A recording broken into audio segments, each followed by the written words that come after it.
Welcome to Edulum pod. Jomi, websites എല്ലാവർക്കും വളരെ സുപരിചിതമാണ്. എല്ലാ കമ്പനീസും ഫസ്റ്റ് ഫോർമേഷൻ സമയത്ത് തന്നെ അല്ലെങ്കിൽ ഒന്ന് സ്റ്റാർട്ട് ആകുമ്പോൾ തന്നെ ചെയ്യുന്നൊരു ആക്ടിവിറ്റിയാണ് വെബ്സൈറ്റ്സ്. എഡ്യൂക്കേഷൻ ഇൻസ്റ്റിറ്റ്യൂഷൻസിലെ വെബ്സൈറ്റ്സിന്റെ ഒരു ഇമ്പോർട്ടൻസ് ഞാനത് പറയാൻ കാര്യം എന്ന് വെച്ചിട്ടുണ്ടെങ്കിൽ വെബ്സൈറ്റ്സിന്റെ റെലവൻസ് എല്ലാവർക്കും അറിയാം. പക്ഷേ മോസ്റ്റ് ഓഫ് ദ സിറ്റുവേഷൻസിലെ വെബ്സൈറ്റ്സ് എന്ന് പറയുന്ന ഒരു സംഭവം ഇനീഷ്യലി ചെയ്ത് കഴിഞ്ഞാൽ പിന്നീട് ആരും അതിൽ ശ്രദ്ധിക്കുന്നില്ല. അത് അങ്ങനെ ഒരു പേജ് ആയിട്ട് അവിടെ നിൽക്കുന്നു എന്നുള്ളതാണ്. പക്ഷെ ഇന്നത്തെ സാഹചര്യത്തിൽ വെബ്സൈറ്റ്സ് വളരെയധികം റെലവെന്റ് ആണ്. ഒരുപാട് ഇൻഫർമേഷൻസ് ഒക്കെ അതിൽ നിന്നും കളക്ട് ചെയ്യാൻ നേരത്തെ പോലെ തന്നെ. പക്ഷെ ഇന്നത്തെ റെലവൻസ് എങ്ങനെയാണ് അതിൽ കൂടുതൽ വരുന്നത്? വെബ്സൈറ്റ് എല്ലാവർക്കും ഇമ്പോർട്ടൻ്റ് ആയിട്ടുള്ള കാര്യമാണ്. അത് അപ് ടു ഡേറ്റ് ആയിട്ട് വെക്കുക എന്നുള്ളതാണ് എഡ്യൂക്കേഷൻ ഇൻസ്റ്റിറ്റ്യൂഷനെ സംബന്ധിച്ച് പ്രധാനപ്പെട്ട ഒരു കാര്യം. അത് ഇൻഫർമേഷൻ പാസ് ചെയ്യുന്നതിനേക്കാൾ ഉപരി അതൊരു മാർക്കറ്റിംഗ് സൈഡും കൂടി നമ്മൾ അപ്ഡേറ്റ് ചെയ്യുക എന്നുള്ളതാണ്. ഇനി ഒരു എഡ്യൂക്കേഷൻ ഇൻസ്റ്റിറ്റ്യൂഷൻ അല്ലെങ്കിൽ ഒരു ഓട്ടോണമസ് കോളേജ് അല്ലെങ്കിൽ ഒരു എയ്ഡഡ് കോളേജ് അല്ലെങ്കിൽ ഒരു സെൽഫ് ഫിനാൻസിങ് കോളേജിലേക്കൊക്കെ ചെല്ലുന്ന സമയത്ത് നമുക്ക് വെബ്സൈറ്റിലേക്ക് പോകേണ്ട ആക്ടിവിറ്റീസ് ഓട്ടോമേറ്റ് ചെയ്യുക എന്നുള്ളതാണ് ഒരു കാര്യം. സോ അപ്പോൾ അങ്ങനെ ചെയ്യുമ്പോൾ വെബ്സൈറ്റ്സ് എപ്പോഴും അപ്ഡേറ്റഡ് ആയിരിക്കും. അപ്പോൾ അവിടെ നമ്മൾ ചിലപ്പോൾ വെബ്സൈറ്റ് മെയിൻറ്റെയിൻ ചെയ്യാനായിട്ട് ഒരാള് രണ്ടാള് അങ്ങനെയൊക്കെ ആയിരിക്കും ഒരു പക്ഷേ ഈ ഡാറ്റ പൂൾ ചെയ്യാനായിട്ട് നമ്മൾ മാനേജ് ചെയ്യുന്ന ചിലപ്പോൾ ഒരു കോളേജിൽ അങ്ങനെ ആയിരിക്കും അല്ലെങ്കിൽ ഒരു ഇൻസ്റ്റിറ്റ്യൂഷനിൽ അങ്ങനെ ആയിരിക്കും പ്ലാൻ ചെയ്തിട്ടുണ്ടാവും. പക്ഷെ ഞങ്ങൾ സജസ്റ്റ് ചെയ്യുന്ന ഒരു മെത്തേഡ് എന്ന് വെച്ച് കഴിഞ്ഞാൽ, അതായത് ഇപ്പോൾ ഒരു ERP ത്രൂ വെബ്സൈറ്റ് എങ്ങനെ അപ്ഡേറ്റ് ആകാം എന്ന് പറഞ്ഞു കഴിഞ്ഞാൽ, ശരിക്കും നമ്മുടെ ഇപ്പോൾ ഒരു കോളേജിൽ നടക്കുന്ന ഡെയിലി ആക്ടിവിറ്റീസ് എന്ന് വെച്ച് കഴിഞ്ഞാൽ അവിടെ ഒരു സെമിനാർ, വർക്ക്ഷോപ്പ് അല്ലെങ്കിൽ ഒരു സിമ്പോസിയം, എന്ത് പ്രോഗ്രാം ആയിക്കോട്ടെ അത് എൻ്റർ ചെയ്യേണ്ടത് വെബ്സൈറ്റിലല്ല, ERP-ൽ എൻ്റർ ചെയ്യും. ERP-ൽ എൻ്റർ ചെയ്യുന്നതോടൊപ്പം തന്നെ അത് ഓട്ടോമാറ്റിക്കലി എന്തിലേക്ക് അപ്ഡേറ്റ് ആയിക്കോളും, വെബ്സൈറ്റിലേക്കും അപ്ഡേറ്റ് ആയിക്കോളും. ഇൻ ബിറ്റ്വീൻ ഒരു ചോദ്യം ചോദിക്കാം. കാര്യം എന്തുകൊണ്ടാണ് ERP-ൽ, കാരണം there is A reason. Okay, അപ്പോൾ എന്തുകൊണ്ടാണ് ERP-ൽ അത് അപ്ഡേറ്റ് ചെയ്യുന്ന ഒരു സിറ്റുവേഷൻ നമ്മൾ അത് എന്തിനാണെന്ന് വെച്ച് കഴിഞ്ഞാൽ, ഇപ്പോൾ പല രീതിയിലുള്ള അക്രഡിറ്റേഷൻ പ്രോസസ്സുകൾ ഉണ്ടാവും. ചിലപ്പോൾ ISO-യിലേക്കായിരിക്കാം, അതല്ലെങ്കിൽ NAAC-ന് വേണ്ടിയിട്ടായിരിക്കാം. അപ്പോൾ എന്തായാലും ഒരു എഡ്യൂക്കേഷൻ ഇൻസ്റ്റിറ്റ്യൂഷന് ഓരോ ആക്ടിവിറ്റി തീരുമ്പോഴും ഒരു ആക്ടിവിറ്റി റിപ്പോർട്ട് ക്രിയേറ്റ് ചെയ്യും. ആ ക്രിയേറ്റ് ചെയ്യേണ്ട ഒരു പ്രോസസ്സ് ERP ത്രൂ ആക്കുക.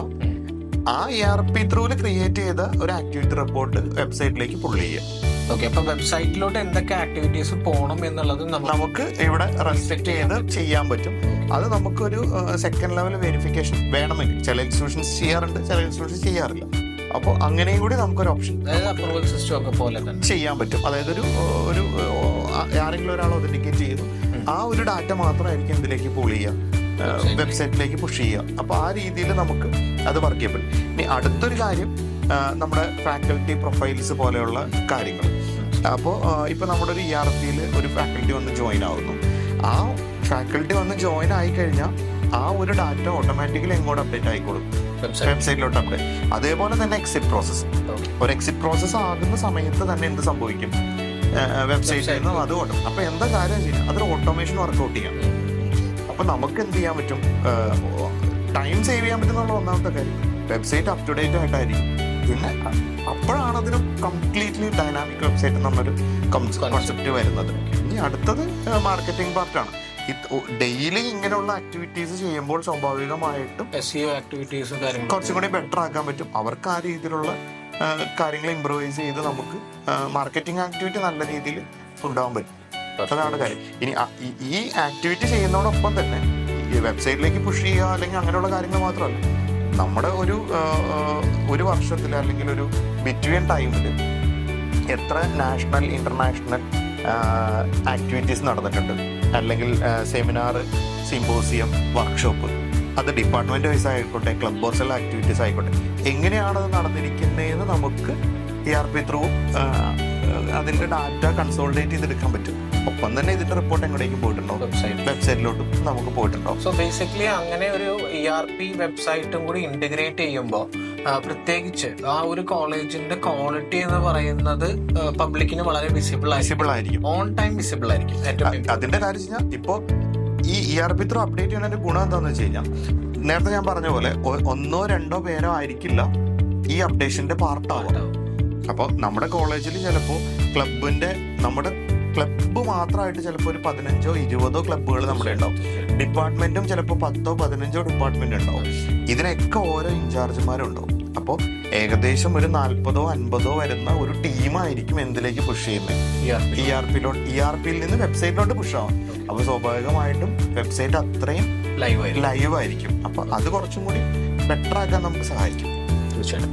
ഓക്കെ, സോ ഞാൻ ഇതിൽ നിന്നൊരു ടേക്ക് അവേ എന്ന് പറയുന്നതും അതേപോലെ തന്നെ നമ്മുടെ ഓഡിയൻസിന് വേണ്ടിയിട്ട് അറിയാൻ വേണ്ടിയിട്ട് അവർക്ക് ഒരു വെബ്സൈറ്റ് എന്ന് പറയുമ്പോൾ ബേസിക്കലി അതൊരു സിംഗിൾ പ്ലാറ്റ്ഫോമായിട്ട് എപ്പോഴെങ്കിലും ക്രിയേറ്റ് ചെയ്ത് കീപ്പ് ചെയ്യേണ്ട ഒരു സംഭവമല്ല.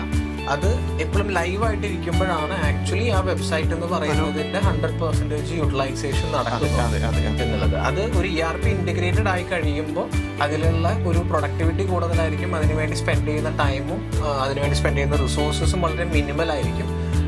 ആൻഡ് ഓവറോൾ പറയുന്ന മാർക്കറ്റിംഗ് ആസ്പെക്ട്സിലും ഈ പറയുന്ന വെബ്സൈറ്റ്സ് വളരെ ഹൈ ലെവലിൽ തന്നെ നിൽക്കുന്നതായിരിക്കും. Okay, so Jomi, thank you so much. അത് വളരെ നല്ലൊരു ഇൻസൈറ്റ് ആയിരുന്നു. പ്രത്യേകിച്ച് ഒരു ERP ഇന്റഗ്രേറ്റഡ് ആയിട്ടുള്ള വെബ്സൈറ്റ് എന്ന് പറയുന്ന ഒരു കോൺസെപ്റ്റ്, അത് ശരിക്കും പറഞ്ഞാൽ എഡ്യൂക്കേഷൻ ഇൻസ്റ്റിറ്റ്യൂഷൻസിന് വളരെ ഒരു ഇൻസൈറ്റ്ഫുൾ തോട്ട് പ്രോസസ് ആയിരിക്കും. Really thank you for this information. And മറ്റൊരു എപ്പിസോഡിൽ നമുക്ക് പുതിയൊരു ടോപ്പിക്കായിട്ട് കാണാം. Thank you.